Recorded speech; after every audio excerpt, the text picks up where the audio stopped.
Hi, this is Zena Harris. And I'm Mark Rabin. Welcome to the tie-in.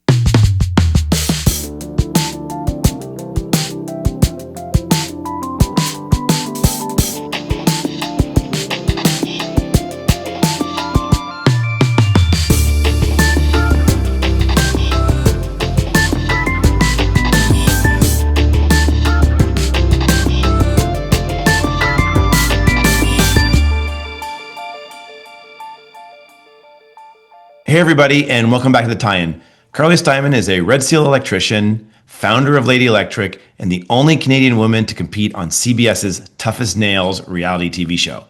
With nearly 2 decades in the trades, Carly is now channeling her skills into storytelling, systems change, and reimagining home care for aging populations. This fall, she's launching the Tradeswoman exhibit, a black and white portrait series, and 2026 Tradeswoman calendar celebrating the hands and stories of women in trades. This project is equal parts art, advocacy, and social engineering. And I'm proud to say that Carly is a dear friend of mine as well. And it's so awesome to have you on the podcast, Carly. Yeah, Woohoo! I know. And Wow. yeah, it's a hot. We got a hot take here on the goings on. Maybe Carly, before we go in, tell us a little bit about yourself and tell us what's going on. I am a push the envelope kind of human. In this lifeline of mine, I feel super privileged to be alive and to live in the times that I live. I think a lot of my chutzpah, as we say, is from my predecessors having not as much opportunity and going through hardship. And I take that gratitude and I'm like, how can I help and how can I leave a mark for good in this lifeline of mine? Love it. Love it. I mean, I think we got a little bit of a kindred spirit going on here because I'm like, yeah, That's awesome. So can you so how did you get into like what are you currently doing now and how did you get into it? What's been your progression? Oh, so I think it's important to start off like the OG where I started right after high school.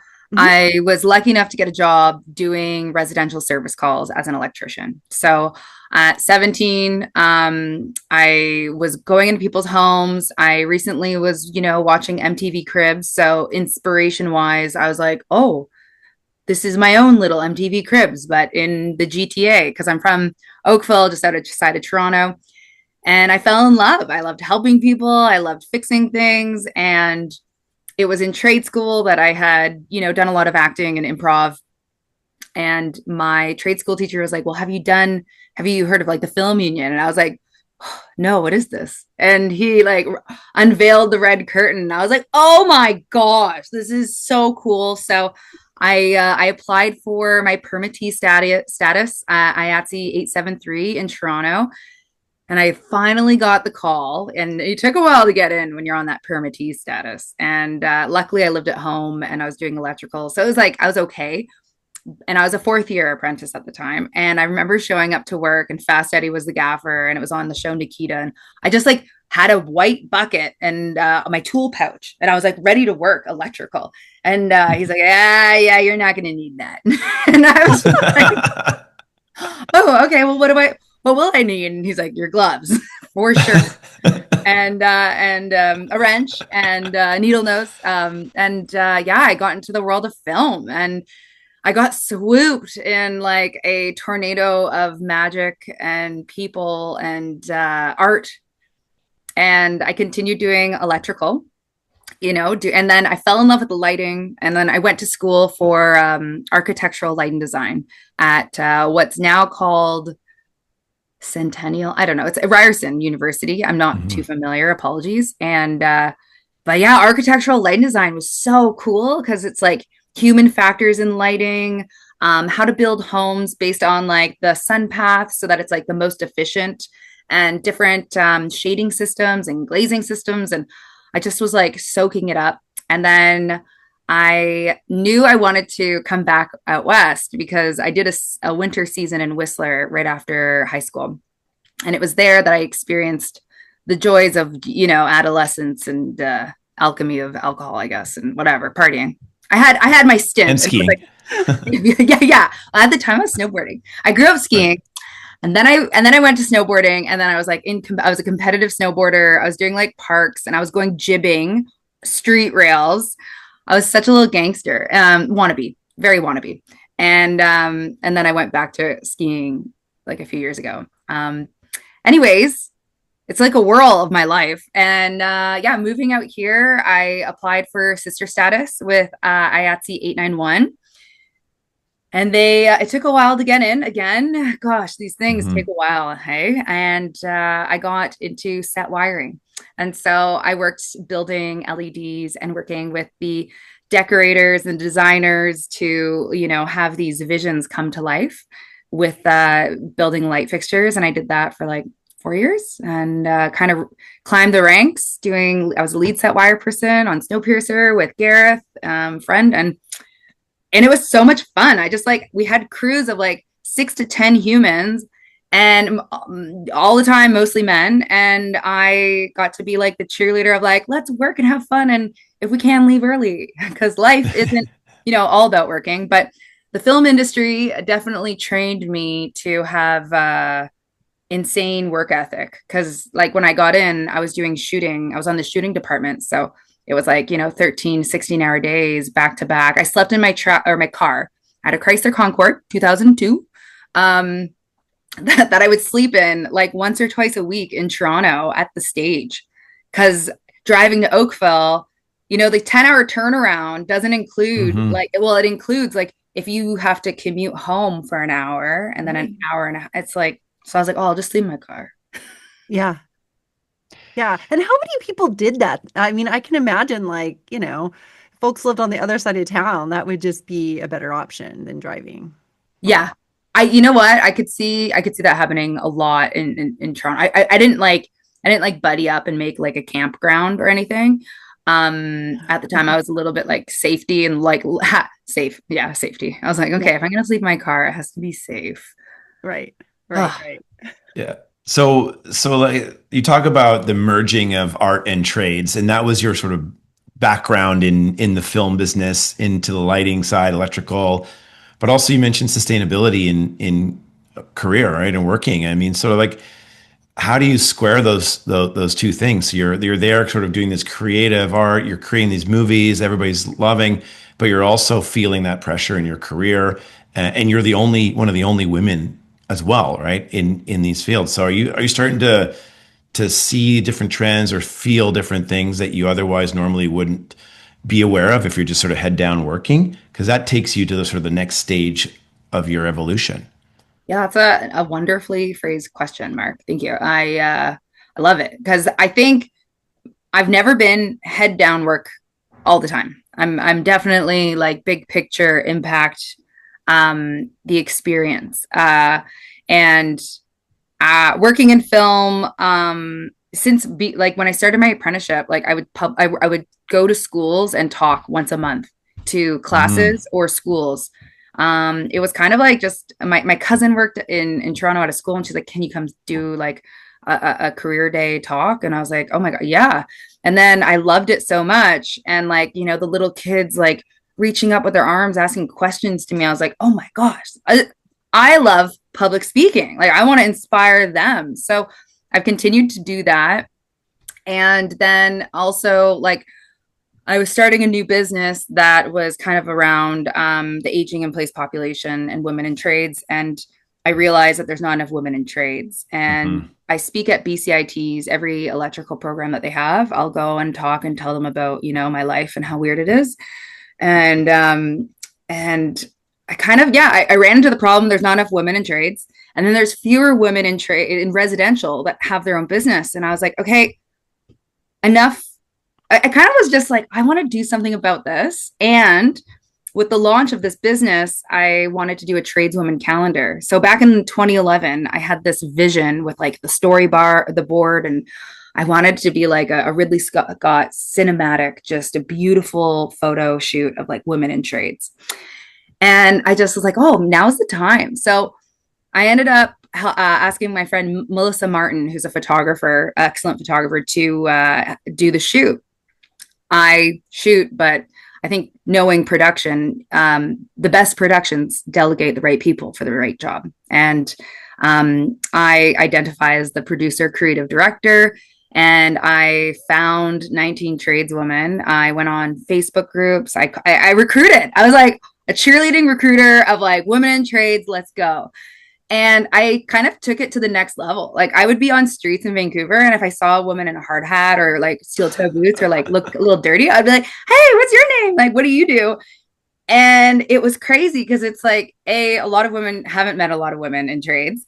And Mm-hmm. I am like the most outgoing, friendly, like I want to connect people.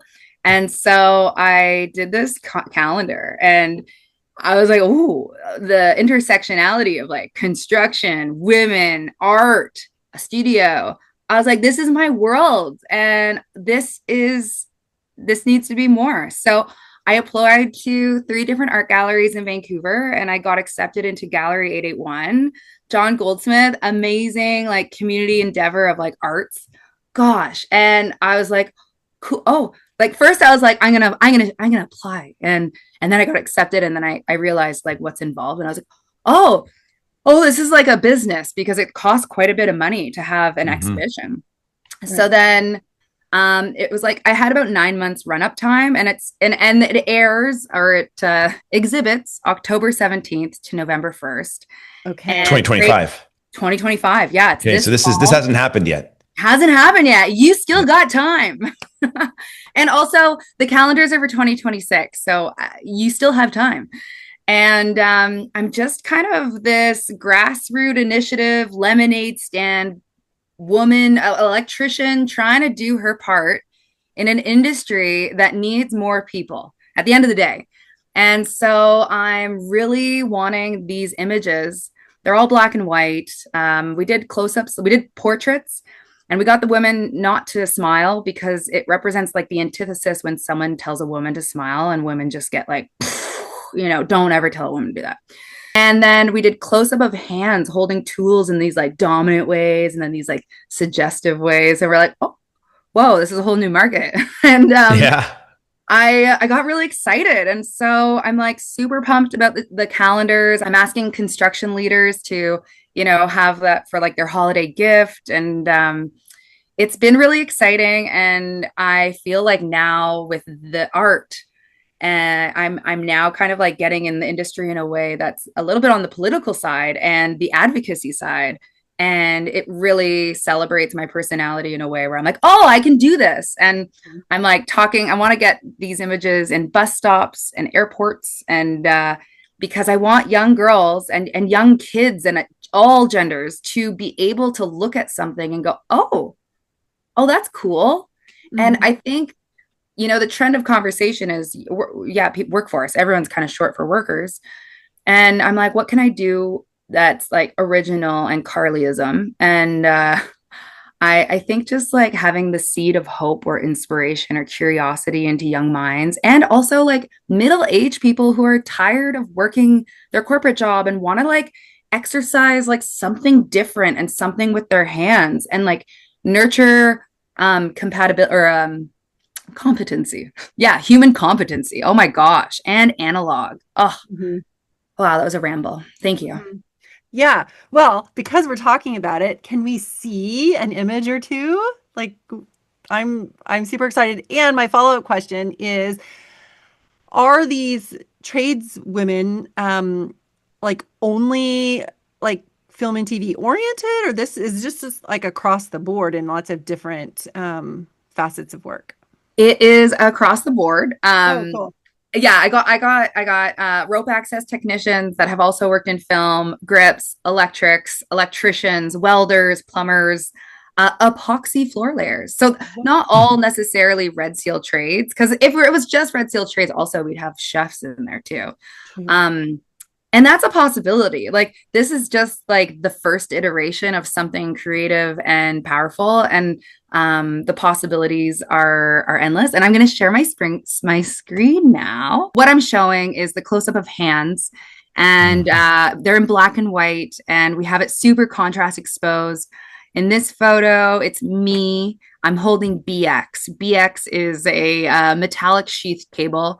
I went to the recycling depot and I just like collected all of these construction items. And it was like, I grabbed jumper cables, I grabbed pipe. I just like was going full on, not hoarder. No, no, no, but kind of.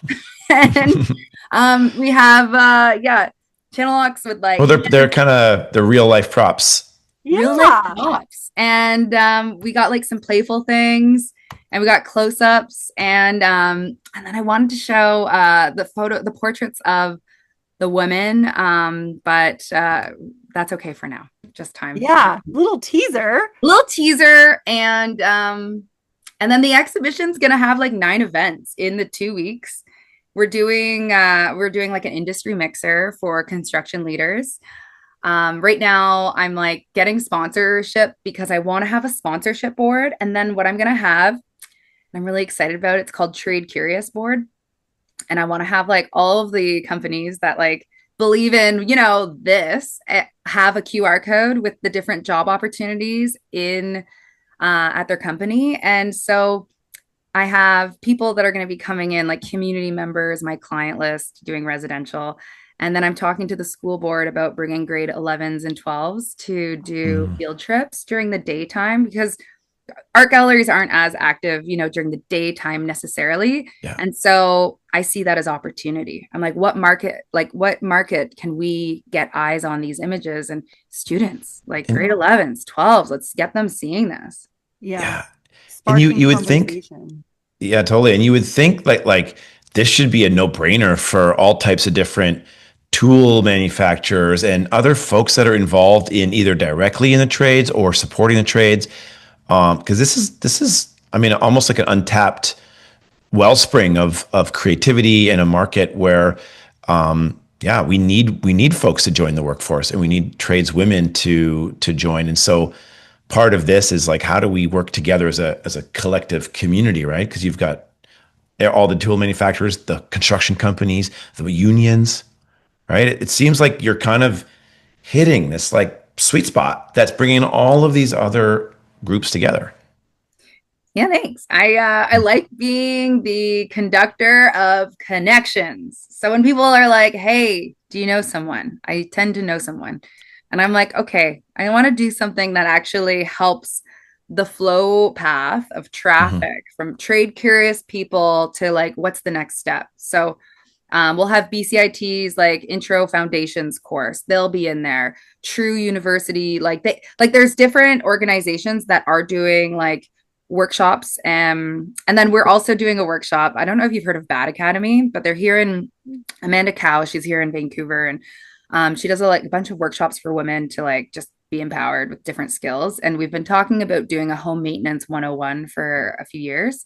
So we're going to launch it at the exhibition. And so on like Saturday and Sunday, we're going to have like a 50-person workshop where we talk about like how to reset a breaker, how to find your water shut off, how to find a stud, how to put an anchor in the wall. Because where I feel strongly is educating homeowners and renters to know more about their home and know how to talk about it in a safe space where they're not going to get scrutinized or mansplained or intimidated. I want to bring and make it fun and empowering and give people the power that everyone deserves to like be informed. Mm-hmm. Mm-hmm. I love that. This is coming from a person who I don't know if you can tell, but this is insulation on my wall.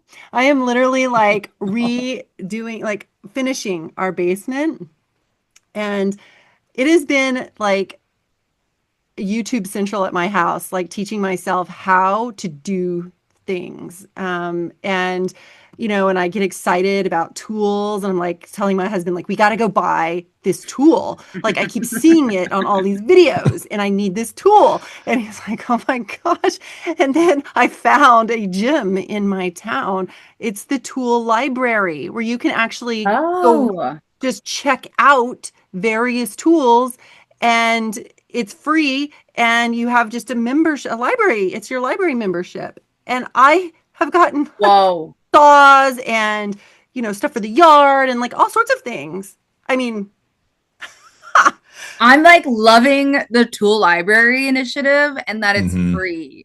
I'm like, well, I mean, your membership, of course, and like maintenance, but Yeah. like, how nice. Oh my gosh. Every time I go there, I am just like, and I'm the only one, I took my son to help me return some stuff once. But my husband hasn't even been there. And I'm like, you've got to go to this place. This place is amazing. Like, they have every tool, that you can think of. And every time I'm there and I come out and I'm just chatting with people who are, looking around like, what is this? And I'm like, no, no, no, go inside. Like, I'm like the walking advocate for the tool library. Good. Oh my But gosh, so many more anyway. people. Like it's empowering, like holding a tool and being taught how to do it or use it. Do it. Yeah. Oh, 100%. Like this is, and then to actually see something that you build or that you're aiming to do, even if it's just like, change out like a light, um, a socket. I'm not even sure what it is, but just doing that and then seeing the finished product or putting up a light fixture that, you picked out and you want up and you want it to look a certain way in the room and things like that. Like it's so satisfying. I like your enthusiasm a lot. And you can get paid really well if you make that a Yeah. career. Yeah, it's a great career and like, you're talking about sustainability, Mark, and like film. Like Hmm. I've been a member of IATSE for 14 years. Hmm. And I love it. I think once you're in it forever. And I go to festivals now and I just look at the lighting setup and I'm like, I want to talk to the technicians and be like, yo, thank you. You did great. And like that's who I am. And I think, you know, the film industry is movie magic. And the first person that I worked for with actually, they always said that film is like a wave and it's going to crash, and so you always have to be ready to jump to the next wave, and then sometimes in between sets it can be a bit so like have an alternative. And I Hmm. felt like I always had my ticket, and doing electrical was always my like continuous side hustle that turned serious. And I think for anybody in the entertainment world, it's like important having those hard skills and those analog skills that you can be resourceful to, you know, take it to the like if something is like dead, then to be able to sustain yourself with yourself. And that is a kind of empowerment and confidence booster that I think a lot of like up and coming technicians should be like celebrated for. Yeah, Mhm. absolutely. Hey, question on your experience with the reality TV show Tough as Nails. So you were the first Canadian woman on this show. What was that experience like? It was so much fun. It was like, you know what? It You was know a what? competition, Yeah, yeah. right? Very serious. Very, yeah. It was such a mix of, when you're like elementary school and you go on a field trip and you're like, oh, this is so sick. It's kind of like that and like the playoffs, sports. And so it's like this intersection of like wonder, but also like give it your all.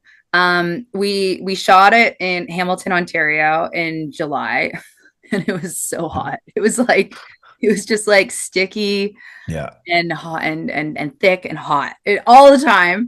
And we got to do manual labor challenges. So we went to like, for example, this sod farm, and we had to pick a buddy, a teammate. Yeah. And one person would drive the tractor and the other person would load these sod rolls on the pallet. So I chose Yessie, and I was like, oh, I knew they grew up on a farm. So I was like, oh, I felt strategic. And they were on the tractor, and I was loading these sods on the pallets. And the objective was to do as many as possible, and then jump into a forklift, and then go on this track. And you're competing against another pair on this like in this arena with all these sods. And anyways, grab the forklift, grab as many pallets, and put it on an 18 wheeler. And the team that has the most amount of sod rolls won. It Oh, was like $2,000 each. And that was just like one of the challenges. And the whole premise of the show, like Phil Kogan, who is also the host of The Amazing Race, he's from New Zealand. his grandparents were like his grandfather in particular was just a brilliant human that was just salt of the earth. And didn't have an extensive education. He was just a learner of the life and fixed things. And why he created Tough as Nails was to celebrate the grinds and gears of the economy. So the people that keep it going. And so every season he'd bring different trades on the show. And season 5, they invited Canadians, and I was the only female Canadian from Canada to apply. Or no, I'm sure there's more that applied for sure. Because Yeah. it was like advertised on Global News, and my Aunt Christine was like, Carly, you got to do this. And at the time, my plate, if you can imagine, Mark, was just like to the nines full. And Mhm. I was like, no. And then one night I was just like, well, I should just apply. And I applied, and it was so funny. And then all of a sudden they did like this extensive interview, for me, making sure that I wasn't going to be like too much of a liability.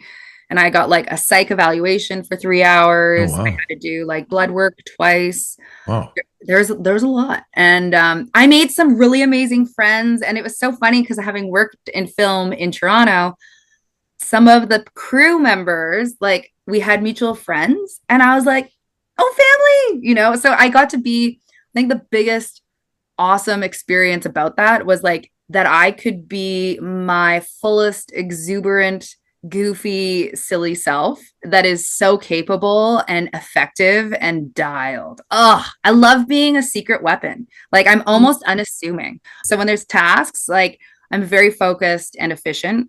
And it was really fun to exhibit both like the dynamic human experience on live national television. Like I don't think a lot of people get to do that. Yeah, especially these days when no one's really watching television that much, or we're just so all over the place. And then, but so now that you're doing the calendar and getting out in different ways, you do public speaking, engagement with trades organizations, so on. Like, do you find that sort of moment on TV that is you're able to leverage that star power a little bit to help also advance this initiative in women in trades and workforce development? Yeah, I think being an entertainer, in who I am, and then working in entertainment and knowing that like hair, makeup, wardrobe, anything's possible, baby. Like anyone can be anyone. And Yeah. once that is unshackled from our limiting beliefs, Mm-hmm. holy moly, the world's open for possibilities. And I think it's really important and, part of integrity, like collective integrity of like, once that's unshackled, like what impact and purpose do you want to focus on for good? Is there a particular trade or type of work that we are really short on? We really need people, I hear you say, across the board, but I'm just wondering like a particular position or, something that, allows folks to focus in on if they're interested. I think a lot of people want to go and have a license, like they go to like the end, like after the 4 or 5 year apprenticeship, and they're like, I just want to be a carpenter or an electrician or a welder. And I think it's important to highlight the apprenticeship program, like how you get there, and that one day at a time, you're going to learn and pick up things along the way. And I think even general trades, like, or general laboring and getting your foot in the door is the best way to learn what tools are what, Mm-hmm. make a decent wage. It may not be the glam of a trade yet, but like having that foundational knowledge of like being on a site, like a construction site, or like, and seeing who's who and asking questions and being like, okay, so that's what a tile setter does. Okay. Oh, that's like what a stonemason does. Oh, okay. So they're outside a lot. Oh, wow. That's a nice, blade, nice tool they got. What tool is that? How do I use that? Who uses that the most? There can be curiosity in that Mm-hmm. that I think we all need, like just general competency in being able to do things yourself. And I don't think that's taught as much. Like Mhm. I definitely like, I probably, I don't know, one day we'll go into education and do like just like an everyday skills course for high schoolers where it's like teach them compound interest. Yeah. But Yeah. isn't that shop? I mean, we used to have shop. I don't even know if do they still do shop They in do. high schools? Yeah. But there definitely needs to be a sort of an all-in-one life skills hands-on course in some form or another. Or maybe it's an after-school thing. I don't know. Like, Yeah, I think it should be mandatory for everybody, like the all round shop, mhm. just to like know that there are like especially like neurodivergent individuals, like the trades and construction is like beautiful because you're have multiple projects ongoing. It's super stimulating. You're troubleshooting all the time. So you're always engaged and there's, flexibility too. Mm-hmm. Mm-hmm. Right? You're your own boss, Yeah, that too. Yeah. I or you just can find be. it interesting to, peel back the onion a bit or open the curtain or however you want to say it and know that there are just so many different types of cool jobs that we don't see a lot. Like they're not, I don't know, they're just not right in front of us, but they're people doing all this really neat stuff behind the scenes in all sorts of interesting areas, keeping our society like functioning. And I just find that so interesting. Yeah, they are kind of hidden. Like Yeah. I'm on LinkedIn now. Okay, so I got LinkedIn like a year ago, and with like the new business initiative, and it's been interesting seeing like who in the construction industry is on LinkedIn and who's not, Mhm. Mm, and how to get more people that are trade curious, let's say, on LinkedIn and to see these job postings because there are a lot of construction leaders that have a lot of big projects coming up and like multi-year hospital builds, like those are projects that if you get in, like you have guaranteed work for the next 5 years. You have which means you have sustainability and you can invest and your Mhm. lifestyle is dependent on your time and your skill. And I think a lot of people are waiting and hoping and looking at school education and getting a degree, and I'm all for it. I just think that getting into construction and just seeing the world, it's kind of like tree planting. Like I think there should be a mandatory like 3 month tree planting experience for all Canadians, and that can be our like conscription. Well, yeah. I would call it, it's like a Peace Corps, right? It's like a youth corps, whatever. We used to have stuff like that. Yeah. I don't think we have that anymore, right? And you're right. Like it should be like you should be doing something. And Something towards like contributing to your community and like learning about like even and volunteerism is like a whole other thing. Like yeah. we need people to have buy-in to our communities and our economy. Like there's so much tech now that is and social media that is like consuming us in a way that we feel siloed and alone. And Hmm. you look at mental health stats and like I think that's like a big contributing factor. Like we're not helping each other out with our time. And I think that can be a really fun thing. Hmm. Hmm. Totally agree. Yeah. Like what can you do for someone and then, develop a skill in the process. Like, you know, it's Yeah.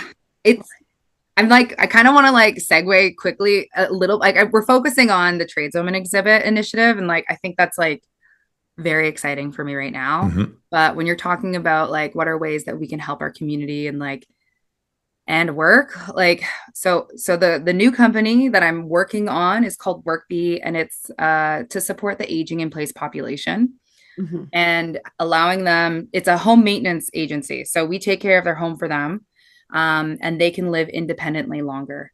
Mhm. I've researched about long-term care economy, and we're going to have a 200,000 bed shortage in the next 10 years in Canada. And what that's going to do is that's going to only bottleneck our health services even further. And I have a lot of family and friends that work in health services, and it's like, oh, well, how can we help that system? And so WorkBee is going to provide support for people that are living independently that we don't want on ladders anymore. It's going to have like a decluttering and organization component. And I just feel like for a lot of women that are, trade curious, that this initiative could be a really nice fusion of like care, competency, and community. Is it a subscription model? And it's for women in trades as well. Like so it's It's a Right. subscription model for homeowners. Yeah. And originally it was for women in trades, and I wanted to have a directory. And I'm still building that directory. Hmm. But in business, as we all know, when you run into a problem, you sometimes have to pivot.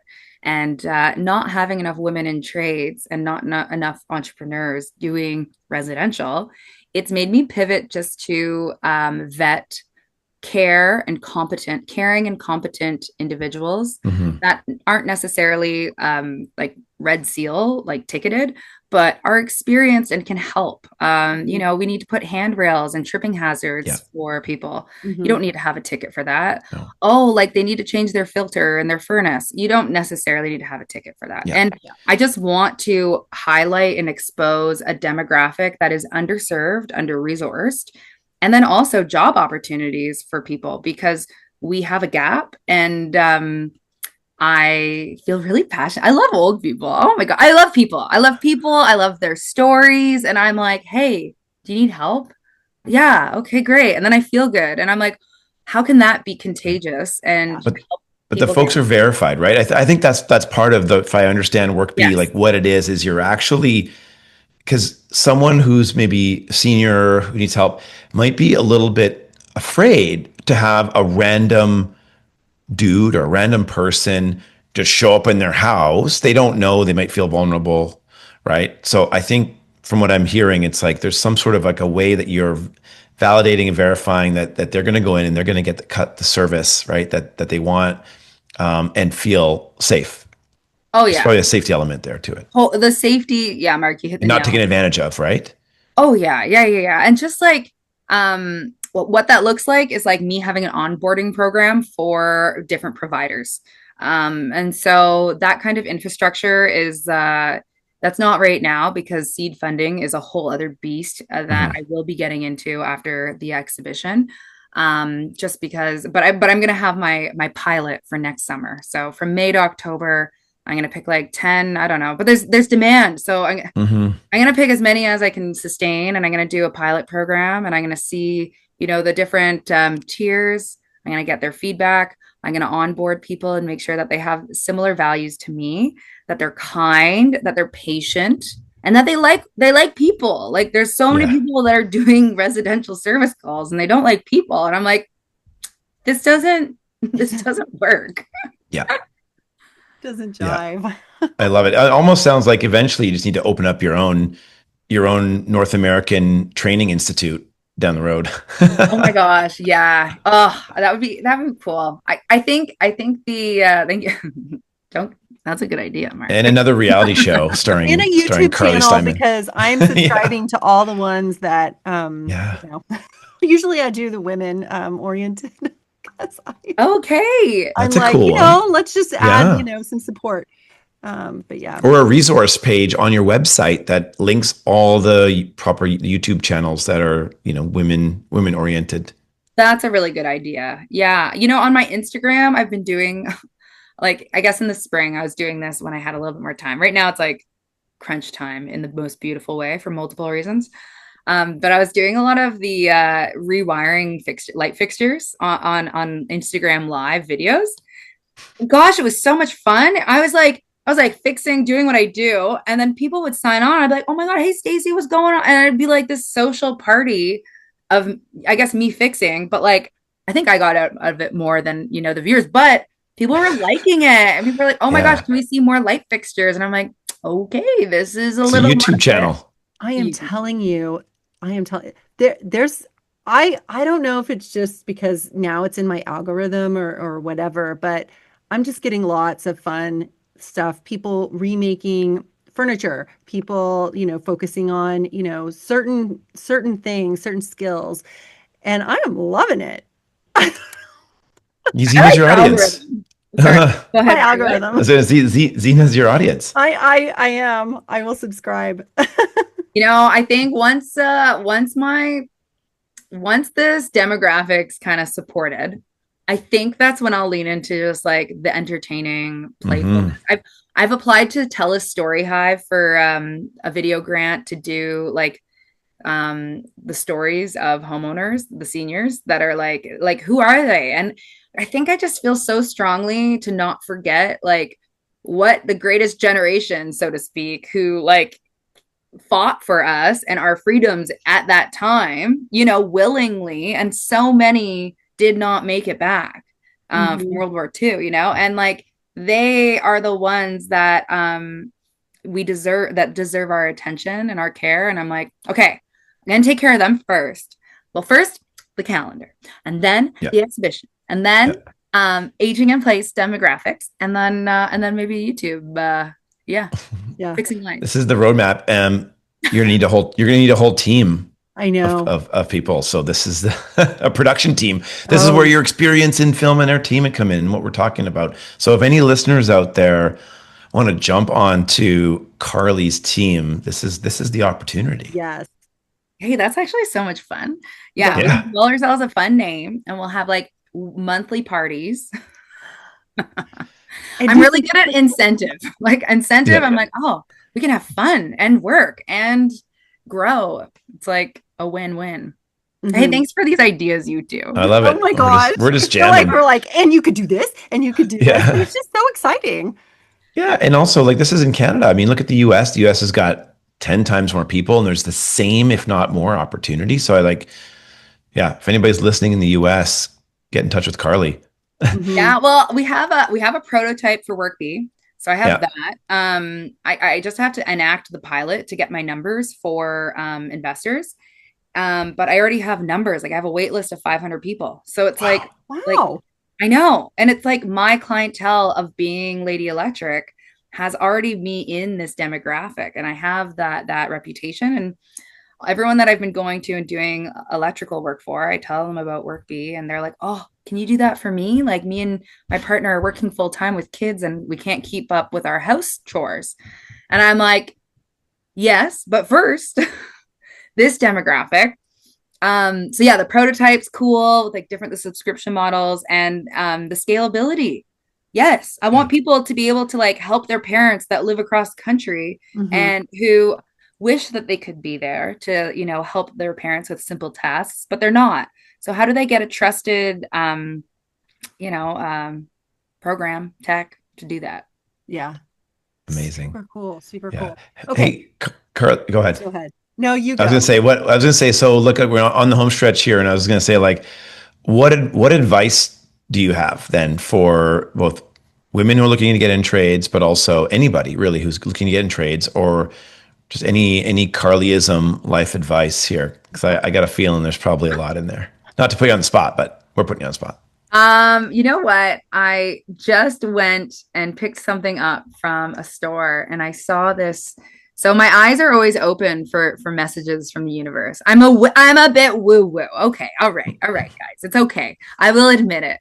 I honestly have been seeing 1111 once or twice a day for the past like year. Like for 2025, 1111 is my guiding light.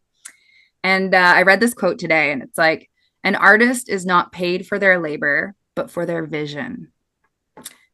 And I read that, and I just like had this big breath of calm and like reminded myself, like, like purpose isn't necessarily used for monetary, you know, like that's not like the driving force. Like our purpose is to figure out what feels good, feels good for our curiosity and our gut. And we go home at night and we're like, oh, I did good in this world.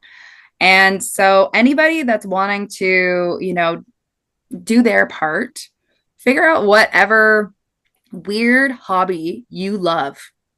And either if you're like an extroverted and you want to like initiate events, like I think what I see a lot of is and I love people, but a lot of people are waiting for the invitation. Hmm. A lot of people are waiting for the lifestyle that they want. And my invitation to listeners is to be the initiator that makes the event, that invites the people, that creates inertia of the human experience and community. And I think that is going to propel a more kindness in the world and b more help and more opportunity. For those that are like curious about trades, I think Mhm. looking at different construction leaders that are in your area and seeing what social events they have going on. There's a lot of places in Vancouver, like Kindred Construction, they're doing like a lot of different events that they'll have like panelists that talking about the company, and they're doing really cool projects. And I think getting in there and not just not naming what you want, writing a vision board, a roadmap, and writing down what you want, and then telling your boss, this is where I see myself. I want you to know. And then that way, whoever has hired you is like, oh, wow, we have somebody with dreams. We have somebody that wants to go somewhere. Because if you don't say anything, Mhm. you could be a neck down for the rest of your term. And that's on you in the nicest, kindest way. Yeah. Totally, I love totally. it. There was a few nuggets in there. Eh? Yeah, So this Yeah, is good stuff. There's good that's stuff good here. stuff. That's good stuff. And it's fun and it brings, it creates community and you have people, to share all these cool things with and, people will help you if you allow them to, all sorts of things. yeah, I'm also thinking a plug here for BCC WIT, British Columbia Okay. Construction Women in Trades.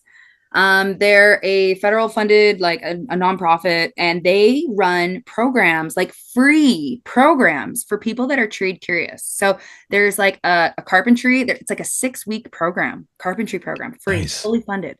And Wow. these things are open for like 20 women. And I'm like, holy Mackinac. If I knew that, or actually, I sometimes think about myself. I'm like, oh my God, I love carpentry. I'd love Yeah. to do that. Governing bodies that are doing the work to try and make trade curious people like access different programs. Like, um, that's what you should try. If you're wondering what to do, learn.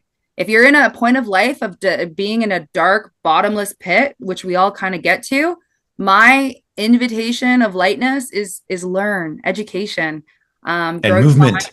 and move. Yeah, Move your sweat, body. dance. Oh my gosh, dance. Yeah, but that's a whole, yeah.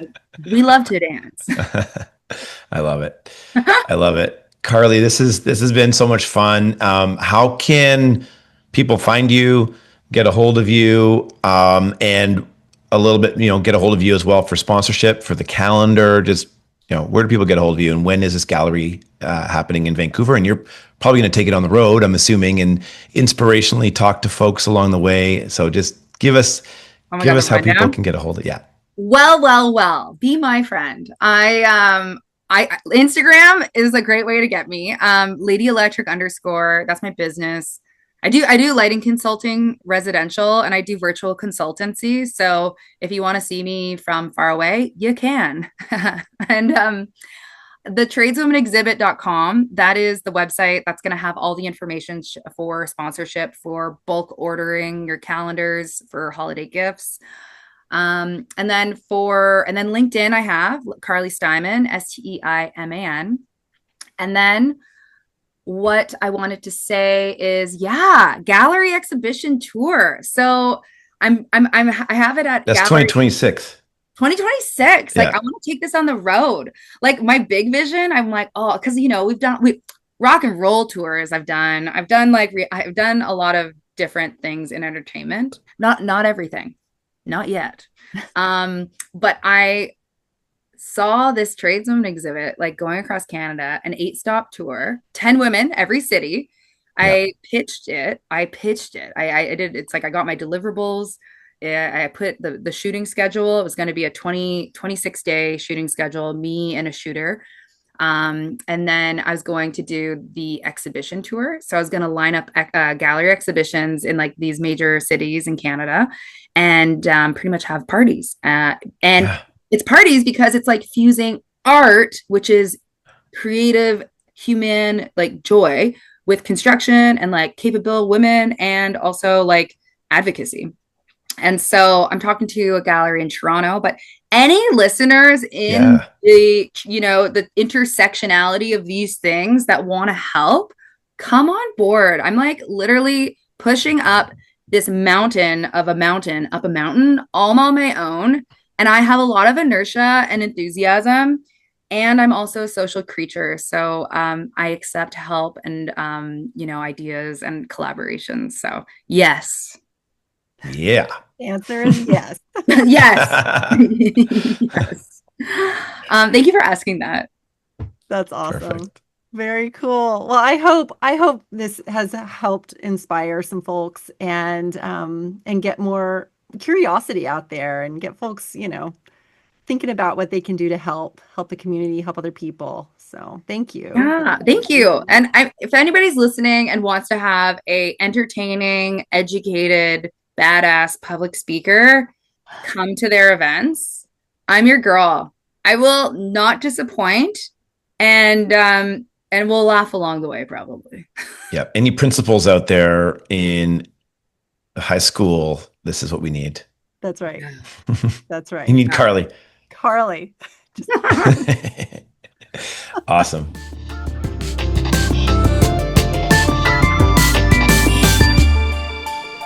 Our designer is Aaliyah Kane. Music is by Peter Chapman. Social media is by Picnic Social. Our producer is Colin Miller.